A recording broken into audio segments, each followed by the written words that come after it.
Hey Frog, just wanted to say thank you for that response in that last video. I do kind of see what you're getting at there, and I actually, to be honest, am less resistant to that semi-auto rule now. I actually kind of see where it's headed, and I kind of like it. I did see it in CQB play inside of an indoor arena, and I think it actually gave me an advantage. I didn't like it, but I think it gave me an advantage just because I was a little bit more accurate. But what can you say when you're playing against some younger guys? It's fun all the way around, though. Anyway, in response to your question about the medic rule, I'm actually really against it. As soon as I heard that, I've kind of started wondering how long I'm actually going to even consider going to the events that include that.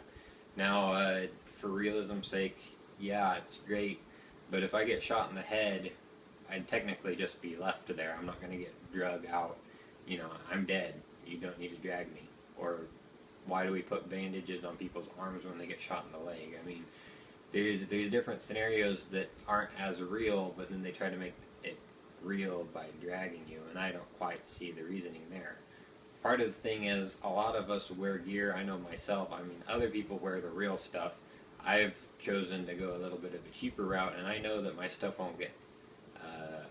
would get damaged if I were to be driving it. Now, I'm not a big guy weight-wise, but I know my 230-pound squad leader is going to be a little bit much to drag, and I know his plate carrier is not meant to be used that way. I mean, it's an Airsoft plate carrier. So I can see a lot of people getting upset about that, and to be honest, I'd much rather deal with the semi-auto rule than I would the drag rule. There's only so much realism you can put in without people getting hurt more than they need to, and when you need a medic, and then because you're being medic, and you mentioned pulling them out of a vehicle, they shouldn't need to get a real medic after being fake medicked.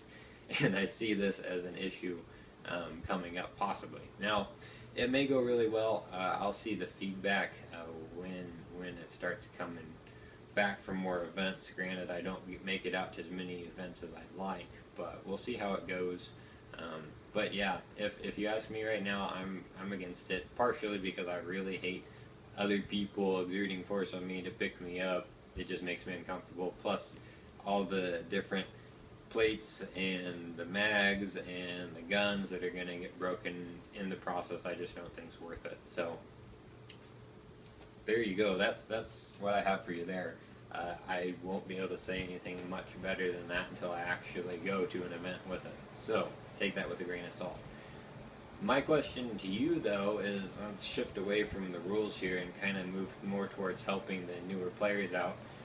I'm curious what you would suggest for new players as far as a gun.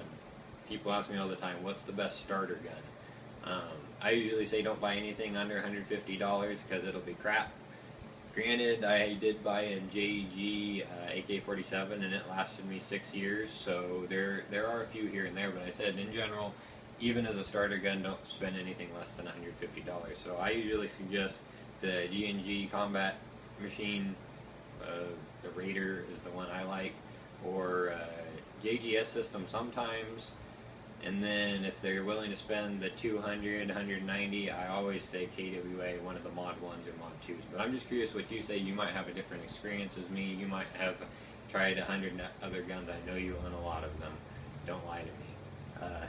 That you might be able to point somebody towards the lower end of the budget range. And I'm just kind of curious to see what you have to say. So looking forward to your response. And to everybody watching these, thank you very much. We really appreciate it.